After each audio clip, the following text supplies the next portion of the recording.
What's going on, guys? Jesus loves you. My name's Cody, and this is the Christian news show we do every Monday, Wednesday, and Friday. That being said, the news today has been really slow, so we're only going to talk about 2 news stories today. We usually only talk about 3 in the first place, which really means that it's going to be a slow news story until I get done filming this, and then we start editing it, and then everything will happen.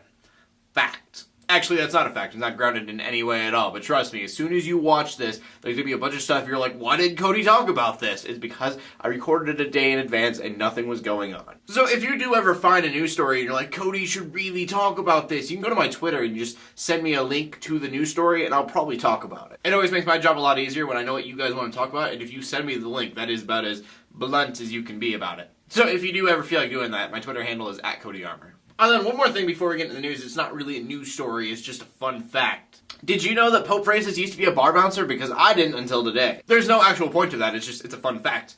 I can't imagine the Pope being a bar bouncer.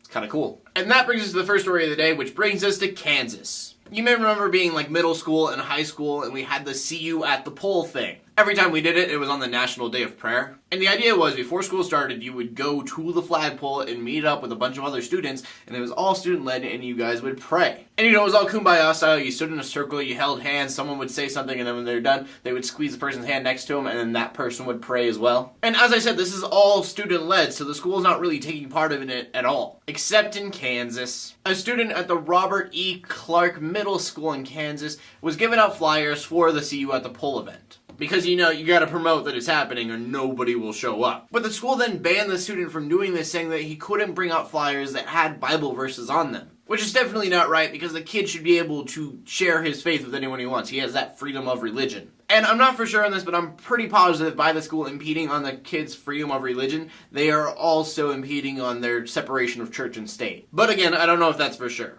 It's just so weird to me that a school is telling kids that they can't believe in whatever they want to believe in and share that with other people. Like, it wasn't that long ago that I was in school and we never had problems like this. And that brings us to the final story of the day, which is like the real reason that I decided to have a show today. There's some pretty scary reports coming out of Central African Republic that we could be seeing a genocide pretty soon. The government there has been overthrown by a Muslim rebellion. And since then there have been reports of mass murders of Christians going on there. Now, it can't be called a genocide yet because Christians aren't being completely wiped out of the country, but if these mass murders persist, the idea that many people are getting is that the Muslims there want the Christians just gone. Now, with all that being said, I make Muslims sound like terrible people, and I want to point out a few things. 1, these are Muslim extremists. This is not how all Muslims act. And 2, you have to really dislike your government if you're going to try to overthrow them. There's probably a reason behind all this hate towards Christians. Not saying that it's a good reason. I don't think there's ever a good reason to hate. I'm just saying that every coin has 2 sides, and I don't think that this is as black and white as we try to make it. All that being said, though, still, prayers out to the Christians there. The United Nations are having whispers about trying to intervene with this, so just prayers that actually happens. I know some Christians are out there very pacifistic, and they're like, you're trying to pray for war, what's going on? But when it comes to a mass genocide, I think it's very unloving for us not to protect the people